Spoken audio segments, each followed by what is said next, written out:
Kay Donald Meyer ang una. Sinadya mo bang gawin ang isang action? Ang pagkakaintindi ko ay gumamit ka ng baril, isang pistola, isang revolver. Sinadya mo bang gawin iyon? O, kagalang-galang na hukom nanginginig habang kausap ang hukom. Isang nakakagulat na wakas sa karumaldumal na kaso. Ang batang dating student of the month ay umamin na pinatay niya ang kanyang mga magulang. Nanirahan siya kasama ang bangkay ng magulang sa bahay ng halos 2 linggo bago tumakas. Umaasang makapunta sa kabilang panig ng mundo. Bago siya mahuli sa liblib na lugar sa Kansas, bahagi ito ng plano niyang balang araw patayin ang Pangulo ng Estados Unidos. Nasa kaso tayo na iniharap ng Law and Crime. Ako si Chris Stewart.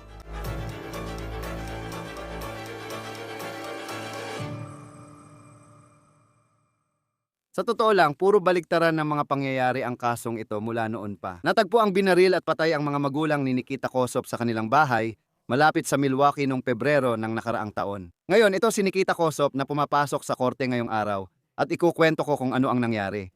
Talagang ikinagulat ito ng marami sa amin na sumusubaybay sa kasong ito mula pa sa simula. Dahil ito ay isang kaso na napakaraming patong-patong na issue, kabilang na ang sinasabing bahagi ito ng isang plano para patayin ang Pangulo ng Estados Unidos. Ngayon, ipapaliwanag ko ang bahaging iyon maya-maya. Para talagang maintindihan kung bakit nakakagulat ang pagdinig sa korte ngayong araw, at kung bakit maaaring may dahilan si Nikita Kossoff na pumayag sa ginawa niya sa korte. Ipapaliwanag ko kung paano tayo umabot sa puntong ito ng kwento. Balikan natin ang Pebrero 28 ng nakaraang taon kung kailan natagpuan ng pulis sa Waukesha, Wisconsin, napatay sa bahay ang nanay ni Nikita Kossoff at ang kanyang amain. Ngayon, ang lugar na ito ay hindi kalayuan sa Milwaukee. Makikita ninyo na nakatira sila sa isang cul-de-sac, sa isang maganda at tahimik na komunidad. At ito, narito ang litrato ng mag-asawa. Si Don Meyer, ang amain ni Nikita, ang nasa kaliwa, at si Tatiana Kossoff, na siyang tunay na ina ni Nikita, ang nasa kanan. Sinabi ng ina ni Meyer sa pulis na may natanggap siyang kakaibang text mula sa anak niya. Noong Pebrero 23, sinabi niya na ang kanyang anak, amain ni Nikita, ay nag-text sa isa pang kamag-anak na masama ang pakiramdam at magpapahinga muna sa social media. Sa halos parehong panahon, nakatanggap din ng tawag ang pulisya mula sa high school ni Nikita Kossoff na hindi siya pumapasok ng 2 linggo na. At sa puntong iyon, perpekto ang attendance niya sa taon.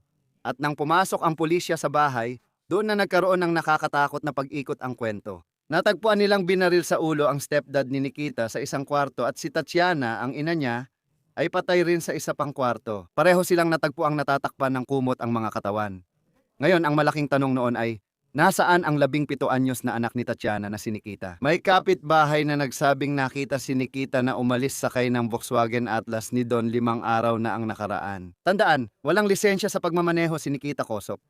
Nalaman din ng pulisya na nasa Wyoming ang mga cellphone ni Don at Tatiana, mga 15 oras ang layo. Na-detect ang cellphone ni Nikita sa pinakamalaking truck stop sa Iowa, 11 oras mula sa cellphone ng kanyang mga magulang sa Laramie, Wyoming. Sinuri ng pulisya ang surveillance video ron at sinabi nilang nakita nila si Nikita, nakita nila ang kotse ng kanyang amain at kasama ni Nikita ang pamilya, pati ang aso. Ang apelyido mo ba ay binibigkas na Kasop? Ayos na! Naaresto si Kossoff sa Kansas at dinala pabalik sa Wisconsin para harapin ang mga kaso. Pag-usapan natin ang mga ebidensyang lumabas sa kasong ito. Sa kotse ni Don Meyer, may nahanap ang pulis na baril na nawawala mula sa bahay. Ayon sa pulisya, tumutugma ang baril sa ginamit sa pamamaril kina Don at Tatiana. May nakita ring elektronikong kagamitan at secure digital card. May mga video mula sa loob ng bahay sa Waukesha sa secure digital card na yon. Ipinakita si Nikita Kossoff na nagsisindi ng kandila sa paligid ng bangkay ng kanyang amain, tila para takpan ang amoy habang nakahiga ito ng ilang araw. Iniisip ng pulisya na sina Don at Tatiana ay talagang pinatay noong 11 ng Pebrero. Ibig sabihin, halos 2 linggo na nirahan si Nikita sa bahay kasama ang mga bangkay ng magulang niya hanggang makita siya ng kapitbahay noong Pebrero 23 na umaalis sakay ng kotse ng amain niya. Sa video, sabi ng pulisya, mukhang may hawak na telepono si Nikita sa katawan ni Don na ipinapakita sa iba ang ginawa niya. Bakit gagawin ng isang binatilyong perpekto ang attendance at naging student of the month ng health department ng high school niya ang ganitong bagay? Well, ang sumunod na bahagi ng kwento, naalala ko nung lumabas ito at talagang nabigla ako. Ayon sa mga investigador, pinatay ni Kossoff ang kanyang mga magulang para magkaroon ng pera upang patayin si Pangulong Trump at pabagsakin ang gobyerno ng United States at magsagawa ng ilang teroristang pag-atake. Hayaan ko munang manatili yan.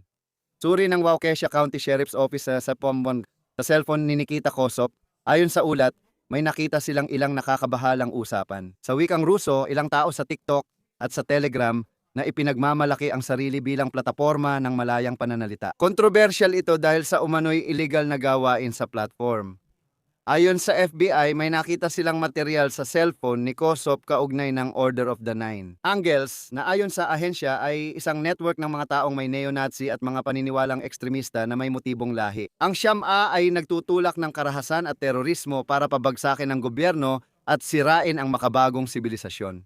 Kaya talakayin pa natin kung sino si Nikita Kosop at kung sino ang posibleng kinakausap niya sa social media sa wikang Ruso. Ayon sa warrant, mula Pebrero 14 hanggang 24 ilang araw matapos umanong patayin ni Kosop ang kanyang mga magulang at nanatili pa siya sa bahay kasama ang mga bangkay ng mga ito. May mga mensahe siya sa Telegram sa wikang Ruso na nagsasabing, sagutin mo silang lahat at sabihin mong nagkasakit ka at hilahin mo sila papunta sa basement ngayon. Tandaan, nung una tumawag ang nanay ni Don sa pulis dahil sa ilang kakaibang text na natanggap niya mula sa kanyang anak. Ayon sa mga investigador, ipinadala ang mga text na ito pagkatapos mapatay sina Don at Tatiana. Ang FBI ay tila nakipag-ugnayan na sa pamilya Kosop noon pang 2023.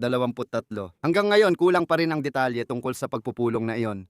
Pero alam namin na may nakausap na federal na ahente ang pamilya ni Nikita noong Nobyembre ng taong iyon. Sa bagong binuksang dokumento, sinabi ng mga ahente na si Nikita Kosop na gumagamit ng username na Awoken sa TikTok ay nagkaroon ng mga pag-uusap sa ibang tao tungkol sa rasistang ideolohiya ng Order of the Nine Angels o Zero NDLA. Ngayon, naganap ito noong Disyembre, 2 buwan bago pinaslang ang kanyang mga magulang.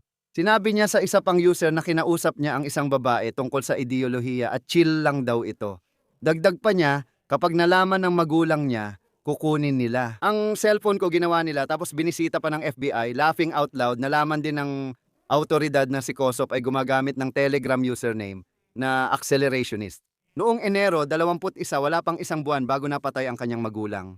Sa Pebrero 2025, iniulat na nakipag-usap siya tungkol sa teroristang atake. Nagtanong siya, sa tingin mo anong bansa ang dapat sisihin? Sagot ng isang di kilalang user, Russia ang may kasalanan. Ito ang pakay. Tinanong ni Nikita, kapag ipinadala ko na ang manifesto ko para ilagay mo online, PDF ba dapat ito? At saka, hindi mo dapat babaguhin o papalitan ang manifesto. Sabi ng FBI, nakakita sila ng manifesto. 3 pahina ito tungkol sa pagpatay sa Pangulo ng Estados Unidos para magsimula ng rebolusyong pampolitika. At kung ika-quote, iligtas ang lahing puti mula sa mga politikong kontrolado ng mga Hudyo na may larawan at papuri kay Adolf Hitler sa huling pahina. Sa palagay ko, malinaw na kung tatanggalin si Trump bilang Pangulo at posibleng pati ang Vice Presidente, siguradong magdudulot ito ng kaguluhan. At hindi lang iyon, kundi lalo pang mailalantad sa publiko ang ideya na ang mga asasinasyon at ang pagpapabilis ng pagbagsak ay mga posibleng gawin. Wakas ng sipi, isusulat din ni Kosop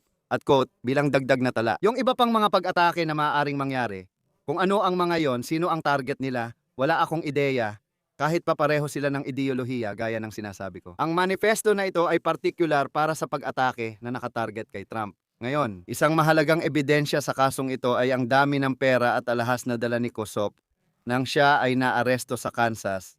Dala niya ang isang Pride Open Safe na pambabaeng alahas, 14,000 na pera at mga dokumento sa bangko. Gusto raw ni Kosop gamitin ang perang nakuha sa pagpatay sa magulang niya para bumili ng drone na gagamitin sa teroristang pag-atake. Sa Telegram, kinausap ni Kosop si Angel of Death tungkol sa drone na may mekanismong panghulog. Tinanong ni Kosop kung paano alagaan ang drone at sinabi ng user na ang halaga nito ay nasa 12,000 hanggang 1,500. Pinag-usapan din umano nila ang tungkol sa isang improvised explosive device o improvised explosive device. Nagtanong si Kosop tungkol sa headphones na kayang protektahan ang tainga niya mula sa ingay ng 300 at 57 magna ang baril na ginamit niyang pumatay sa kanyang ina at amain. Mahalagang tandaan ito. Pinag-usapan ni Kosop ang pagbabayad gamit ang Bitcoin dahil ayon sa mga piskal, huminto siya sa Bitcoin vending machine habang nagmamaneho sa iba't ibang estado. Matapos umanong patayin ang kanyang mga magulang, ang dahilan kung bakit nagmaneho pakanluran si Nikita mula Wisconsin matapos patayin ang kanyang mga magulang. Mukhang galing ito sa mga online order gamit ang Ukrainian na numero sa Telegram. Nakipag-usap din si Kosov sa isang tao na sumusulat gamit ang isang silangang Europeanong dialekto. Iyon ang nagbigay sa kanya ng koordinato para magmaneho mula Timog Kanlurang, Wyoming, dumaan ng Kansas hanggang malapit sa Oklahoma. Nag-usisa si Kosov, Sipi. Pagkatapos mula roon papuntang Eureka, California, 30 oras yon. Sa tingin mo ba sapat ang oras ko? Nagtanong si Kosov, gaano katagal akong magtatago bago ilipat sa Ukraine? Tipi, siguro kailangan kong balikan ng Ruso kasi naiintindihan ko pero hirap akong magsalita. Sa Ukraine, maghahanap ako ng regular na trabaho at mamumuhay ng maayos. Kahit na malaman na ako ang gumawa nito, sabi rin niya, yung 10 iba pa bang tao ay may kaparehong paniniwala sa akin o iba sila. May mensahe ring naputol kung hindi aalis ang mga magulang ko. Kaya makikita mo dito. Mukhang napakalakas ng kaso ng mga autoridad laban kay Nikita Kosov pagpasok ng Huwebes ng umaga. Si Kosov ay nahaharap sa 2 bilang ng first-degree intentional homicide at 2 bilang ng pagtatago ng bangkay. At nahaharap din siya sa ilang mas magagaan na kaso ng Estado, kabilang ang pagnanakaw ng ari-arian.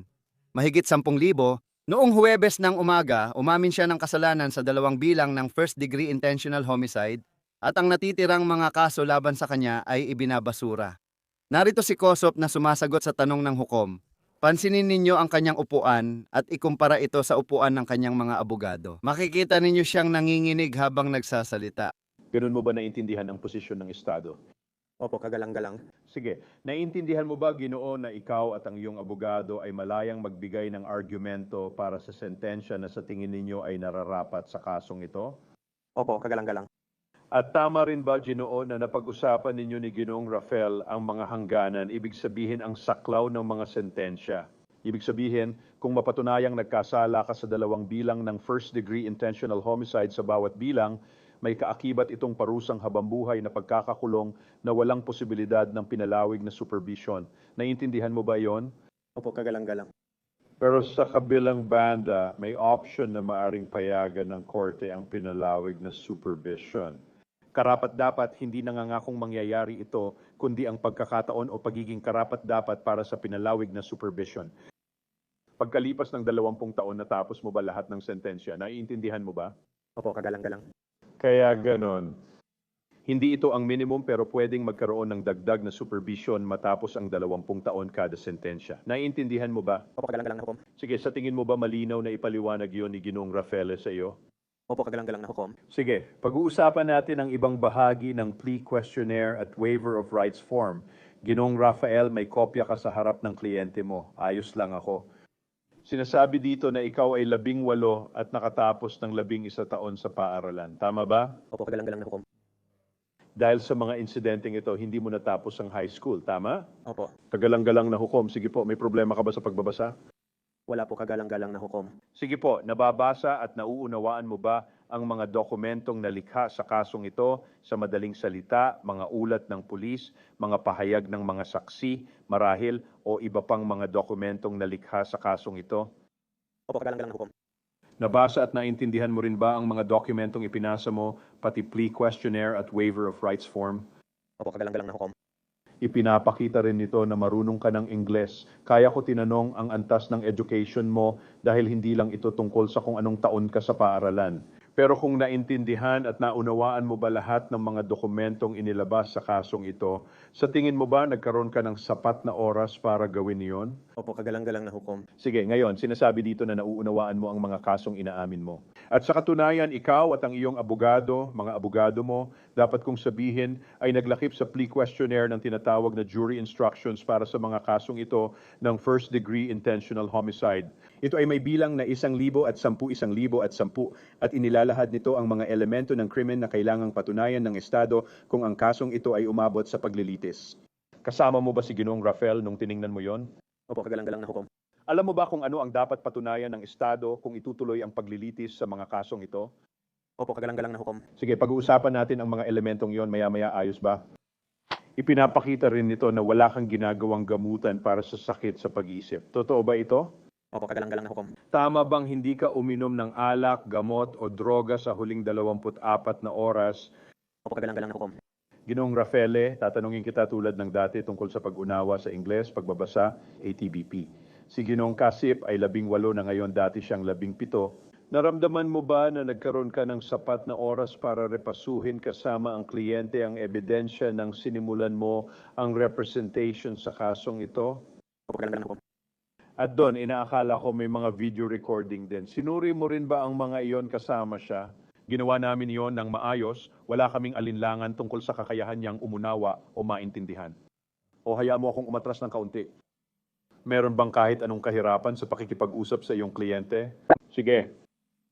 Kaya kakausapin kita ngayon tungkol sa iyong mga karapatang constitutional. Sinasabi ng dokumentong nasa harap mo. Naintindihan ko na sa pagpasok ko sa pag-amin na ito, isinusuko ko ang mga sumusunod na karapatang constitutional. Nakalista ang mga karapatan dito, bawat isa may kahon na may 10 na marka sa tabi. Ibig sabihin ba nito na napag-usapan mo na ang lahat ng mga karapatang iyon kasama ang iyong abogado? Opo, kagalang-galang na hukom. Ibig sabihin ba nito na naiintindihan mo ang mga karapatang iyon? Opo, kagalang-galang na hukom. Ibig mo bang sabihin isusuko mo ang mga karapatang iyon? Opo, kagalang-galang na hukom. Sige, sabihin mo sa akin kung totoo ito. Sinasabi dito, isinusuko ko ang aking karapatan sa paglilitis. Totoo? Opo, kagalang-galang na hukom.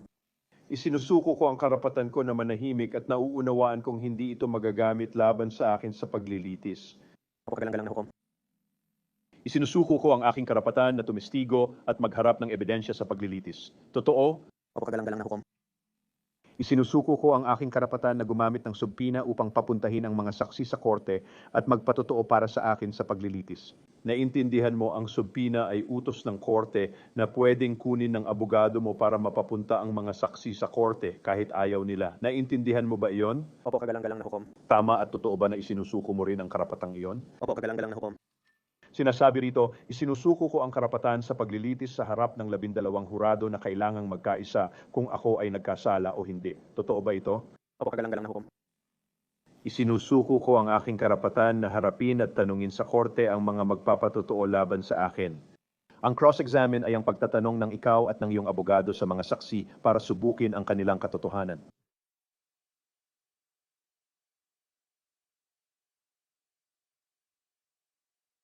At katumpakan ng kanilang sasabihin. Naintindihan mo ba iyon? Opo, kagalang-galang. Tama bang isusuko mo rin ang karapatang iyon? Opo, kagalang-galang. Sinasabi ba rito na isinusuko ko ang karapatan kong patunayan ng Estado na ako'y nagkasala ng lampas sa makatwirang duda? Opo, kagalang-galang. Napag-usapan niyo ba ang ibig sabihin ng makatwirang pagdududa? Opo, kagalang-galang. Pinag-usapan ninyo yon sa abogado mo. Opo. Meron po ba kayong mga tanong tungkol sa mga karapatang ito, sir? Wala po, kagalang-galang. Meron bang sino man na sa kahit anong paraan ay pinilit kang isuko ang mga karapatang ito? Wala po, kagalang-galang. Sige, tingnan natin ang kaso laban sa iyo, Ginoo, o mga kaso dapat kong sabihin. Ang una sa mga bilang sa information ay nagsasaad na noong o mga bandang Pebrero 11, 2025 sa isang address sa Cider Hills Drive sa Nayon ng Waukesha, Waukesha County, Wisconsin. Ikaw ay naging sanhi ng pagkamatay ng biktima A na kinilalang si Donald Mayer M.A.Y.E.R. na may intensyong patayin ang taong iyon taliwas sa batas ng Wisconsin na nakasaad sa information. Ano ang sagot mo, Ginoo? Guilty ka ba? Kagalang-galang na hukom. Sige, ang ikalawang bilang ay nagsasaad. Sa parehong petsa at lugar, Pebrero 11, 2025 sa address sa Cider Hills Drive sa Nayon ng Waukesha, County ng Waukesha, Wisconsin. Ikaw ang naging dahilan ng pagkamatay ng biktima B na kinilalang si Tatiana Kosop na may intensyong patayin ang taong iyon taliwas sa batas ng Wisconsin na nakasaad sa information. Class A felony po. Ano po ang sagot niyo dyan, Gino?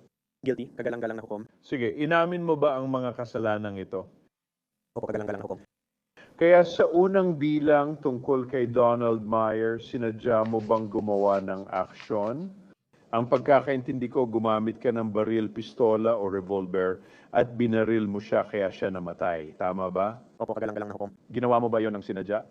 Opo, kagalang-galang na hukom. At alam mong ang pagbabaril sa kanya ay ikamamatay niya. Opo, kagalang-galang na hukom. At para sa ikalawang bilang, Tatiana Kosop. At ang parehong mga tanong para sa iyo, kumilos ka ba? Gumamit ka ba ng baril para barilin siya at patayin siya? Opo, kagalang-galang na hukom. Yun ba talaga ang iyong intensyon, Ginoo? Opo, kagalang-galang na hukom. Inamin mong ginawa mo ang dalawang paglabag. Opo, kagalang-galang na hukom. Binibining Basie, iniharap mo ang orihinal na reklamo bilang batayan ng mga katotohanan.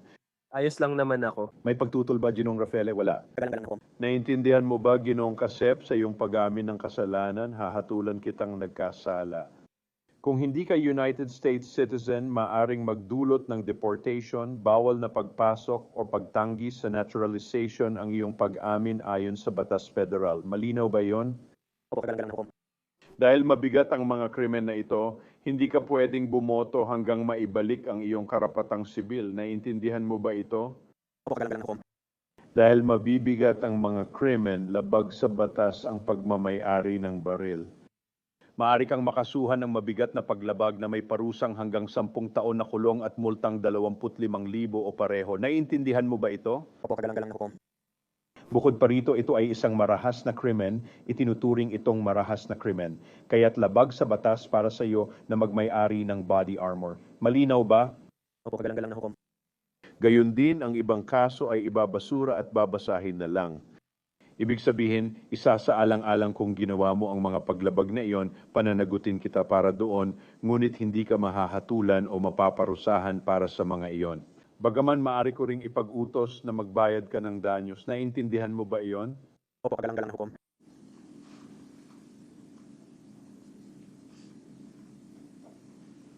Hindi ka na pwedeng kasuhan ukol doon sa hinaharap. Naiintindihan mo ba? Opo, kagalang-galang na hukom. At nauunawaan mo, kung makita kong ang iyong pag-amin ay ginawa ng may kaalaman, malaya at kusang loob, hahatulan kitang nagkasala. Ikinatutuwa mo ito. Naiintindihan mo ba iyon? Opo, kagalang-galang na hukom. Sige, nagkaroon ka na ba ng sapat na oras para makausap ang iyong abogado tungkol sa lahat ng bagay? Opo, kagalang-galang na hukom. Malaya at kusa mo bang isinusumite ang iyong pakiusap at isinusuko ang iyong karapatan? Opo, kagalang-galang na hukom. May tanong ka ba para sa akin o sa mga abogado mo? Wala po. Kagalang-galang na hukom. Ang WISN Television sa Milwaukee ay nakakuha ng pahayag mula sa Waukesha District Attorney na nagsasabing, at inuulit ko, dahil aamin ang akusado sa 2 bilang ng sinadyang pagpatay, maiiwasan ng mga pamilya ang trauma ng pampublikong paglilitis. Nakahinga sila ng maluwag ng tanggapin ng akusado ang pananagutan. Malaki ang ebidensya sa kasong ito, at ang desisyon na umamin ng kasalanan ay pagkilala sa lakas nito matapos ang pagdinig ng plea noong Huwebes. Magpo-focus kami sa pagtiyak ng makatarungang sentensya na akma sa bigat ng paglabag at pagkawala sa komunidad. Samahan kami sa pagtalakay ng kasong ito. Narito si Mark Weaver, taga-usig at dating Deputy Attorney General ng Ohio. Magandang makasama ka sa Law and Crime. Ano masasabi mo sa kasunduang ito? Ibig kong sabihin, pag-uusapan natin yung mga patong-patong na aspeto ng kasong ito at marami iyon. Pero para dito, si Nikita Kossoff ay umaamin ng kasalanan sa pinakamabigat na paratang ng pagpatay sa kanyang ina at sa kanyang amain. Ang unang bagay na tumatak sa akin nang marinig ko ang tungkol sa plea bargain ay na itong 2 kasong inaamin niya pareho silang may mandatoryong habambuhay na pagkakakulong. Siguro pwedeng sabay na lang ang sentensya kaysa sunod-sunod at laging may tsansa para sa parol. Di ko alam ang batas ng parol sa Wisconsin pero posible yon sa ibang estado. Baka rin sa hinaharap may gobernador na maawa sa batang ito. Pero ang unang tumatak sa akin ay inaamin niya ang 2 pinakamabigat na krimen. Bakit nga ba? Sa tingin ko, dito papasok ang tanong kung bakit niya gagawin yon. Una sa lahat, bakit niya gagawin ang alinman sa mga ito? Napatunayan na kaya niyang humarap sa paglilitis pero isa siyang seryosong may problema sa pag-iisip na binata kaya marahil ayaw na niyang dumaan pa sa paglilitis at mailahad pa ang lahat ng mga bagay na ito. Baka alam niyang mapapansin ito ng mga lugar tulad ng lawn, krimen at iba pa kaya ayaw na lang niyang pagdaanan ang ganoong pagsubok. Baka tinanggap na niya ang katotohanan, gugugulin niya ang karamihan kung hindi man lahat ng kanyang buhay sa kulungan. Pero malalaman natin sa sentencing hearing kung may kakayahan ba ang hukom na ito na bigyan ng kaunting pag-asa sa dulo ng buhay ng taong ito na baka makalaya siya sa edad na 60 o 70. Nakakalungkot, sa Law and Crime, madalas naming ibalita ang mga kaso ng karahasan sa pamilya at ito ay isa doon. Pero dahil nangyari lahat ito noong Pebrero ng nakaraang taon, parang sunod-sunod na pagsubok ang dumating. At pagkatapos, umabot tayo sa puntong nakikipag-ugnayan na siya sa isang tao sa ibang bansa sa Russia tungkol sa planong ito. Sinusunod niya talaga ang planong ito. At kahit doon ay meron pa rin. Sa huli, plano niyang tumakas sa Russia at naisip niyang bahagi siya ng operasyon para i-assassinate ang presidente ng Estados Unidos. Mukhang kailangan na talagang makialam ang pamahalaang federal. Sa tingin mo, mataas ba ang posibilidad na matapos maayos ang mga kaso sa estado, pumasok ang federal at kasuhan siya? Oo, hindi applicable ang double jeopardy clause ng konstitusyon na nagsasabing hindi ka maaaring litisin ng 2 beses sa parehong kaso. Ayon sa dual sovereign theory, ang estado at federal na pamahalaan ay magkahiwalay na soberanya. Ibig sabihin sa teorya, pwede siyang kasuhan sa federal na antas para sa ilan sa mga nabanggit na kaso at krimen. Sa tingin ko ba mangyayari yon? Malamang hindi. Abala ang mga opisina ng United States Attorney lalo na ngayon kaya duda akong gusto nilang magsampa ng sarili nilang kaso. Mukhang malinaw na ang binatang ito ay mapaparusahan ng 40, 50, 60 taon o baka buong buhay niya. Tinitingnan mo ang ginawa niya at talagang napakasama nito sa napakaraming paraan. At pagkatapos ay maiisip mo ang kakilakilabot na mga nangyari pagkatapos noon at ang pamumuhay kasama ang mga bangkay sa bahay. Pagkatapos ay tumakas siya, dala ang pera at alahas. At pagkatapos ay makikita mo ang lahat ng bakas ng komunikasyon na ginawa niya kung saan alam na alam niya ang ginagawa niya. Alam mo, wala naman talagang ibang panig. Pero siya ay 17 taong gulang. Pinag-uusapan mo lang, siguro yung bahagi ng awa dito, may puwang ba para doon? Saan papasok yun sa sentensya niya? Oo, bawat tao ay nilikha ayon sa wangis ng Diyos at bawat kwento na ganito ay isang trahedya sa magkabilang panig. Isang trahedya na pinatay ang mga magulang na ito. Kung paano sila pinatay at trahedya ring wasak na ang buhay niya. Nasabi ko na ito dati, hindi internet ang naging dahilan ng krimeng ito ay kasamaan. Nasa atin na ang kasalanan mula pa sa Garden ng Eden, tama ba? Hindi internet ang dahilan ng krimen. Pero 50 taon na ang lumipas, hindi na niya magagawa ito o makakakontak ng mga taong akala niyang pwede niyang makasama sa neo-Nazi satanic revolution laban sa Amerika. Walang duda na pinalakas ng internet ang paraan niya para maisakatuparan ng mga baliw niyang iniisip. Kaya siya ang may kasalanan, siya ang dapat parusahan. Pero isa ito sa mga krimen kung saan nakakakonekta ka sa mga taong pareho ring baliw at pareho ring masama. Yun ang nagtutulak ng kwento. Sa madaling salita, isang batang taga-suburbs ng Milwaukee ang nag-iisip na kasali siya sa plano para pabagsakin ang gobyerno ng United States. Pero pinaniniwalaan na may kausap siya mula sa Russia. At gaano kaya kalaki ang posibilidad na malaman natin kung sino talaga ang kausap niya?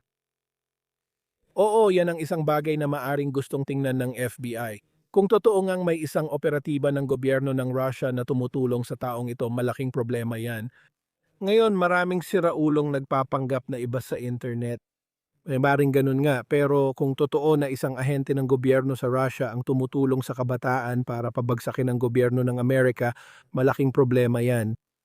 Ayaw nating mangyari yon. Pero yung mga klase ng intriga na nangyayari gamit ang VPN at pagtatago sa likod ng mga peking pangalan sa internet, karaniwan na yon. Hindi lahat ng tao sa internet ay tulad ng sinasabi nila. Tinitingnan ko yung kaso na binuo ng mga piskal at ang dami talagang bahagi nito. May video daw mula sa loob ng bahay na nagpapakita sa kanya kasama ang mga bangkay na napakasakit isipin. Pero may ebidensya rin na kinuha niya ang mga alahas ng nanay niya, pati pera. Parang pinapakita rin nun yun. Hindi ko alam kung makakalusot siya sa airport checkpoint. Kung dinala niya lahat, siguradong mapapansin yon ng Transportation Security Administration. Kapag gumagawa ka ng kaso at pinapakitang may intensyon siya at hindi inosente o walang alam sa nangyayari, gaano kahalaga kung may kumuha ng ganong bagay sa bahay sa kasong ginagawa mo? Oo, kung mag-uusig ka, dapat mong patunayan na sinadya niya ito. Kaya mahalaga ang mga email, internet traffic at pagpaplano para ipakita ang intensyon. May kaso silang abusive corpse, mas magaan kaysa murder. Pero may nabanggit ka, Chris, na tumatak sa akin tungkol sa mga detalye ng kaso. May mga internal surveillance camera sa bahay na ito. Marami sa atin, pati na rin ako, ay may mga external security camera para makuna ng mga banta mula sa labas. Napapaisip ako kung ano ang alam o kinakatakutan ng mga magulang na ito kung bakit sila naglagay ng surveillance camera sa loob mismo ng bahay nila sa ilang mga kasong ganito. Kakaiba talaga ang kasong ito sa maraming paraan. Pinag-uusapan natin ang isang binatang late teens, malapit ng maging legal na adult at nakikipag-ugnayan na siya. Sa tingin ko, Telegram ang gamit ngayon. Pero palagi namang may lumalabas na ganitong app. Sa mga ganitong malulupit na kaso, bilang isang prosecutor mismo, nakita mo na ang mga kaso ng karahasan sa pamilya. Gaano kabahala talaga ang ilang app na ito? Maraming magulang ang akala alam nila ang ginagawa at kung sino ang mga anak nila online. May mga pagkakataon talagang hindi mo alam kung sino ang kausap nila. Oo, nakakagulat talaga ang teknolohiya na meron ngayon para sa mga taong tulad ng binatang ito para makaiwas sa pagbabantay ng mga magulang nila pati na rin ng mga pulis. Kailangan natin ng encrypted na app dahil may masasamang tao sa internet na gustong kunin at gamitin laban sa atin ang ating impormasyon. Kaya may magagandang gamit din ang encrypted na app. Pero kadalasan kapag ang isang kabataan ay gumagamit ng encrypted na app, dapat tanungin ng mga magulang bakit mo kailangan yan. Kung nagte-text ka lang sa mga kaibigan mo, bakit hindi mo ito gawin sa paraang pwede naming makita pag chinek namin ang cellphone mo? Bilang magulang ng teenager, patakaran namin na ang cellphone ay amin. Dito sa kusina ito china-charge at pwede naming tingnan anumang oras. Alam namin ang mga password mo at gusto mo ng sariling cellphone. Pag independent ka na, magkakaroon ka. Habang dito ka nakatira, may access kami sa cellphone mo. Ang encrypted apps tulad ng Telegram o Signal, kahit nasa cellphone lang, ay pwede nang magdulot ng tanong mula sa magulang. Anong nangyayari dito? Parang alam mo na at nakuha ng FBI ang maraming impormasyon mula sa kumpanyang ito. Pero sigurado, matagal nang nangyayari ang komunikasyong ito. Kapag tiningnan mo, alam mong tinawag itong Order ng Siyam. Ang anggulo ay uri ng neo-Nazi na grupo na, alam mo na, ang ideolohiya na parang sinusuportahan niya. Pero may mga halimbawa rin, alam mo yon, kung ito man ay ganitong uri ng neo-Nazi o kaya naman ay isang relihiyosong grupo. Parang alam mo yon, may pattern talaga ang ekstremismo na pumapasok sa mga kabataan na nagiging dahilan para maging madaling maimpluwensyahan sila. At sa karanasan mo, nakita mo ba kung paano at bakit parang sa edad na ito ay sobrang madaling maimpluwensyahan ang mga kabataan? Hindi ko alam kung gaano ito kalaganap, pero may mga biglang kaso na may taong naniniwala ng matindi sa isang bagay. At talagang naniniwala sila hanggang sa punto na gagawin nila ang isang bagay na gaya ng sinasabi ngayon ni Nikita Khrushchev na ginawa niya. Oo, ayon sa mga siyentipiko, ang utak ng tao ay hindi pa buo hanggang mid-20 at para sa ilang kabataang lalaki, umaabot pa ito sa late 20. Kaya narito ka, may isang kabataang lalaki na ang utak ay hindi pa ganap na nabubuo at ang huling bahagi ng utak na nabubuo ay ang bahagi ng tamang paghusga, ang seksyon ng mabuting paghusga. Lahat tayo naging teenager at nakakakilala ng teenager kaya tugma ito sa alam natin tungkol sa kanila at sa kanilang paghusga. Karaniwan sa karamihan ng teenager, ang kakulangan sa tamang paghusga ay nauuwi sa pag-uwi ng late, pag-inom kahit bawal at pakikihalubilo sa maling barkada. Para sa maliit na grupo, nauuwi ito sa krimen at para sa pinakamaliit at pinakamasama, nauuwi ito sa pagpatay sa magulang bilang bahagi ng kakaibang plano sa internet. Pare, sa totoo lang, ganun lang talaga ang kwento nato sa huli. Nakakalungkot talaga kasi may mga miyembro ng pamilya na nawalaan ng mahal sa buhay at kailangan nilang magpatuloy na mabuhay na daladala ito. Para sa mga piskal, may pag-amin na ng kasalanan kaya nandoon na siya. Gaano pa karaming trabaho ang kailangan hanggang Marsulima araw ng hatol? Oo, bilang piskal, ginagawa ko ito kapag nakuha ang mga pag-amin. Gumagawa ako ng sentencing memorandum na naglalaman ng mga legal na dahilan kung bakit dapat ibigay ng hukom ang parusang nararapat. Susunod, magkakaroon ng pre-sentence investigation report mula sa probation officers na kakausap sa binata at sa mga nakakakilala sa kanya at gagawa ng recommendation ang probation department. Pwedeng gumawa ng sentencing memorandum ang depensa o prosecution at babasahin lahat ito ng hukom. At ito ang maaaring hindi alam ng maraming nanonood. Karamihan sa mga hukom ay may desisyon na sa kanilang isipan bago pa man sila pumasok sa korte tungkol sa kung ano ang kanilang gagawin. Napag-isipan na nila ito minsan, maaaring nag-iwan sila ng kaunting puwang para baguhin ang desisyon sa isang paraan o sa iba pa, batay sa pahayag ng epekto sa biktima, batay sa sasabihin ng akusado. Madalas may ideya na ang mga hukom kung ano ang gagawin matapos basahin ang pre-sentence investigation at sentencing memoranda ng magkabilang panig. Palagi ko ring naiisip yan base sa mga nadaluhan ko na minsan umaabot ng ilang oras. Alam mo yon, may mga sobrang emotional mong pahayag na tila umaabot sa mahalagang sandali. Titingin ang hukom sa ibaba, babasahin ang ilang bagay ng ilang minuto, tapos maglalabas agad ng tila handang pahayag. Parang may desisyon na sila agad. Kahit sigurado akong nakikinig naman sila. Alam mo yon, sa pagpapatuloy ng kaso na ganito, sa tingin mo saan siya mapupunta? Sa kulungan na lang ba siya habang buhay? Ako, heto ang isang 17 o 18 taong gulang na tao gumawa ng desisyon ng bata pa. Ngayon makukulong siya sa state prison habang buhay kasama ang mga matatandang kriminal. Oo, ito rin ang isa sa malungkot na bahagi ng trahedya at ng karumal-dumal na krimen. Siya ang magiging pinakabata, halos eksaktong pinakabatang lalaki sa isang kulungan na puno ng mga matitigas na lalaki. Para sa ganitong uri ng kaso, hindi siya pwedeng dalhin sa mga kulungang may pinakamababang seguridad. Kailangan niyang mapunta sa kulungan na may katamtamang seguridad kahit papaano.